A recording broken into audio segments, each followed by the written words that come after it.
যারা হয়তো মনে করতেছেন যে আওয়ামী লীগ একেবারেই শেষ, এই চিন্তা ভাবনা যাদের মাথায় আছে, আমি বলবো যে তারা একেবারে বোকার স্বর্গে কিন্তু বাস করছে। মানুষ 5 বছরের বেশি কোনো দলকে ক্ষমতায় রাখে না। তো আওয়ামী লীগ একটা সময় ক্ষমতায় আসবে, সেটা হতে পারে 5 বছর, 7 বছর অথবা 8 বছর পরে।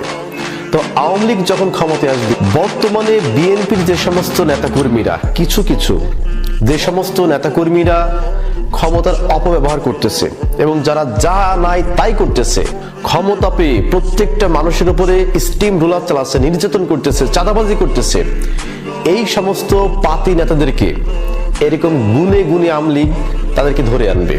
যদি বাসায় ঘুমিয়ে থাকে, বাসা থেকে তুলে আনবে। যদি মাটির নিচেও থাকে, এরা মাটির নিচ থেকে আওয়ামী লীগ ওদেরকে তুলে কয়েকদিনের মধ্যে অসংখ্য বিএনপি নেতাকর্মীকে আওতা করবে। কারণ কি জানেন, যে আওয়ামী লীগ হচ্ছে অত্যন্ত প্রতিশোধ পরায়ণ একটি দল।